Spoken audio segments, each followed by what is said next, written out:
E vamos então à análise, né, desse cenário, nessa semana, aliás, vamos dar um pontapé inicial em um novo mês que começa, mas acima de tudo um novo trimestre também que começa. E o que podemos esperar dos mercados agrícolas? Vimos aí que, pelo menos no cenário internacional, os grãos tiveram mais um dia de baixas em Chicago.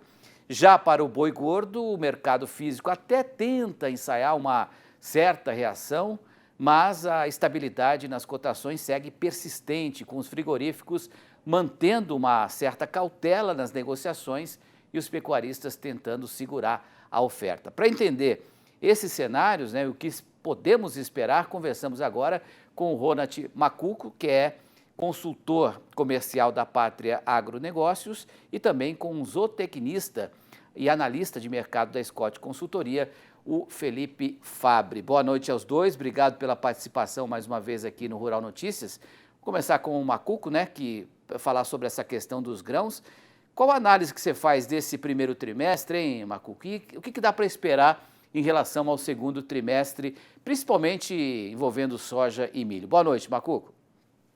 Boa noite, Antônio. Boa noite a todos que nos assistem. Felipe, boa noite. E o que a gente viu nesse primeiro trimestre, Antônio, foi preço de soja e milho caindo brutalmente. E eu trago a soja como algo mais claro, porque o produtor teve uma produção, tanto o Fabrício da ProSoja, como também o Cleito do IMEA, trouxe números onde o Mato Grosso carregou as primeiras áreas colhidas com produção muito ruim, fazendo mesmo que essa produção ruim tivesse vindo para o mercado no primeiros talhões a ser colhido, o preço não se sustenta.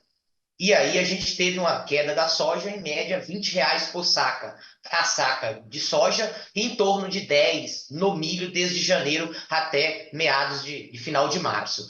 Quando eu olho hoje uma tomada de decisão, o mês de março foi um mês positivo para o preço da soja. Soja no Porto, como no Médio Brasil, subiu em média R$ 10 desde o fundo do poço. Soja no Goiás era uma soja praticada a R$ 100, 101. Hoje é uma soja na média do estado em R$ 110. Quando eu olho pensando em preço, bastante atenção para a entrada de uma soja argentina nos próximos 10, 20, 30 dias, mas também um possível plantio mais acelerado em solo americano, fazendo com que o Chicago, infelizmente, tenha um dia de alta, mais 2 de queda. Então a gente não está vendo a firmeza para o preço da soja em Chicago, fazendo com que o preço hoje no Brasil ele não tenha uma perspectiva tão interessante para o produtor rural nesse momento. Em relação ao milho, o cenário é parecido, pelo menos agora para abril? O cenário do milho disponível perdeu bastante correlação na entrada do ano, veio subindo na reta final do ano muito bem. A gente chegou a ter milho precificado na B3, que é referência para o CPEA, Campinas, na casa dos 71, 72. Hoje esse mesmo milho está trabalhando aí na casa dos R$ 60. O que faz o milho nesse atual momento é o milho disponível, ele tem uma descorrelação para o milho segunda safra. Por quê, Antônio? Porque os primeiros 2 meses aí, tanto fevereiro como março, vamos olhar aí, as chuvas foram muito boas no médio Brasil, mesmo a área de milho sendo uma área menor. Área menor, muitos esperavam preços maiores. E não estamos vendo isso nesse atual momento, até olhando já com safrinha, tá bom, Antônio? Perfeito. Felipe, eu queria que você fizesse análise também do ponto de vista aí do boi gordo, né? Porque eu aqui no RN tenho falado sobre as cotações da arroba, sempre ali estacionada na casa dos 230, parece que ela fixou residência lá, não quer mudar mais esse patamar. Conte pra gente, né, como é que foi esse primeiro trimestre e o que dá para esperar no segundo trimestre em relação ao boi gordo. Boa noite, Felipe. Boa noite, Antônio. Boa noite, Ronit, a todos que estão nos acompanhando. Antônio, foi um primeiro trimestre com uma pressão de baixa no mercado do boi também, tá? Acabou sendo um mercado marcado por descarte de fêmeas ainda elevado com relação a Brasil. Não esperávamos, inclusive, um descarte de fêmeas tão elevado quanto o que aconteceu, mas um consumo que acabou conseguindo limitar um pouco esse viés de baixa. A gente tem uma interpretação aqui que a toada de baixa ela poderia ser ainda mais intensa, dados os dados preliminares de abate que a gente tem. A cotação ela cedeu, tomando São Paulo como referência, 8% desde o início do ano, quase R$ 20 de queda com relação à referência, e tem encontrado nesse primeiro trimestre, com destaque aos meses de fevereiro e março, uma estabilidade com relação a essas referências, muito em função da questão da maior disponibilidade de pastagens e um cadenciamento por parte dos produtores também, tá? Então, a gente, por mais que tenhamos tido um atraso com relação aos volumes precipitados no final de 2023, a gente viu um cenário onde a safra de capim ela se fez presente, o pecuarista conseguindo segurar em parte a entrega de boiadas aí adiante, com uma demanda que na nossa percepção veio boa, fosse para exportação ou fosse para mercado interno, tá? Então, os preços cederam, mas poderiam ter cedido mais, poderia ter sido uma queda mais abrupta, levando em consideração o volume de abates que aumentou quase 25% na comparação anual. O que a gente espera com relação aos próximos meses, olhando para o segundo trimestre?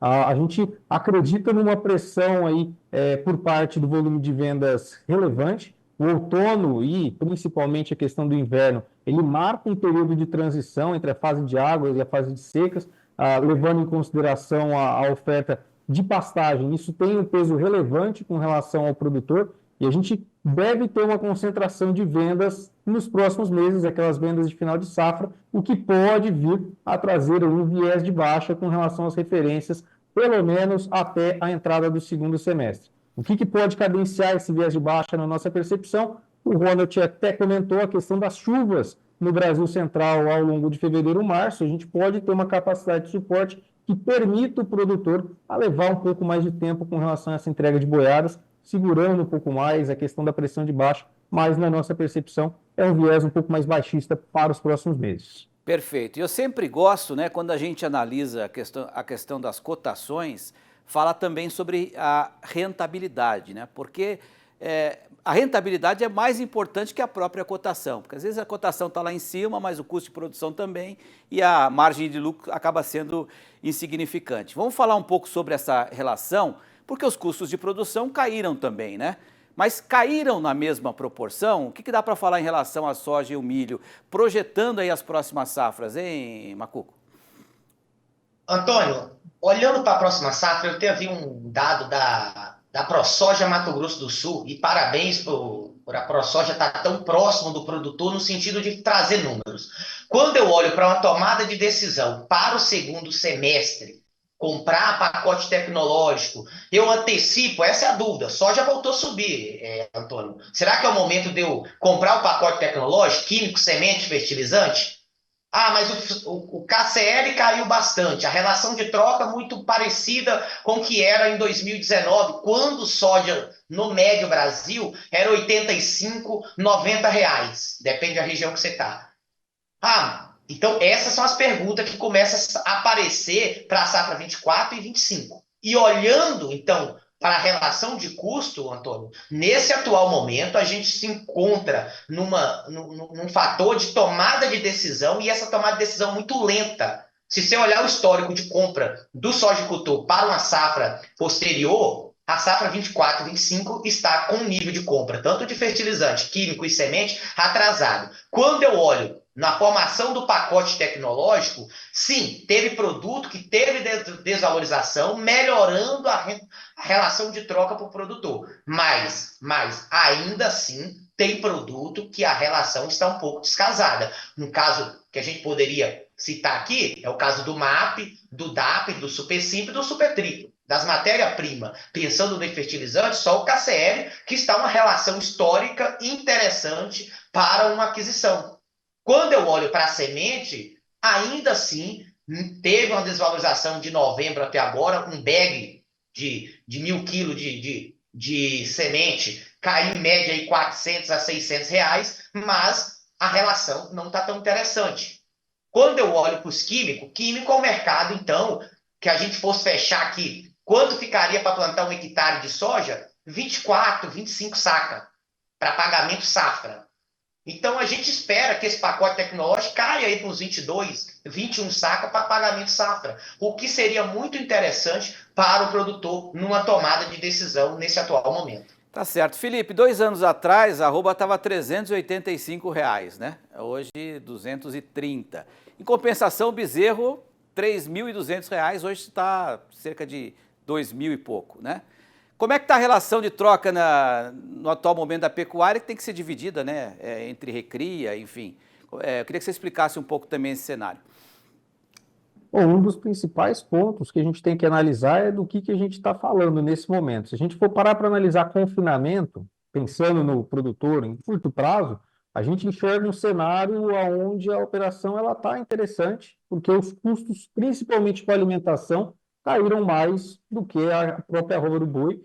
E a reposição ela também caiu. A gente tem um boi magro hoje mais barato do que há um ano atrás, só que não com a mesma intensidade do que a gente viu com relação à queda para a alimentação.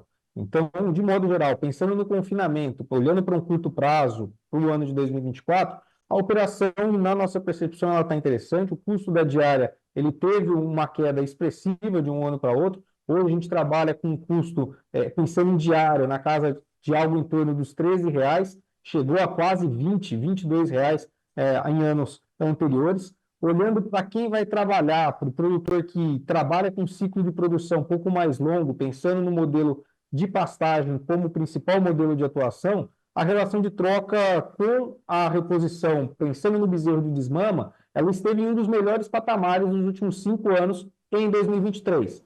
Neste começo de 2024, ela segue interessante, a gente tem uma relação de troca quase na casa de um boi gordo para 2 bezerros, levando em consideração a Praça de São Paulo como referência. Então, é um momento que a gente enxerga como favorável para a aquisição de bezerrada, analisando um cenário para longo prazo. Tá? Então, pensando aí numa venda desse bezerro dali a 2 anos, onde a gente acredita em uma virada de ciclo e preços mais interessantes. Então, o momento para o produtor, apesar da queda com relação ao arroba do boi gordo nesse começo de ano, é um momento de relação de troca favorável para ele, para um médio e longo prazo ao longo dos próximos anos, tá? Perfeito. Felipe Fabbri, que é consultor da Scott Consultoria. Obrigado, viu, Felipe, pela sua participação aqui. Uma boa noite, até uma próxima. Obrigado, pessoal. Uma boa noite a todos. Ronald Macu, consultor comercial da Pátria Agronegócios. Ronald, obrigado pela sua participação mais uma vez, viu? Uma boa noite, até uma próxima.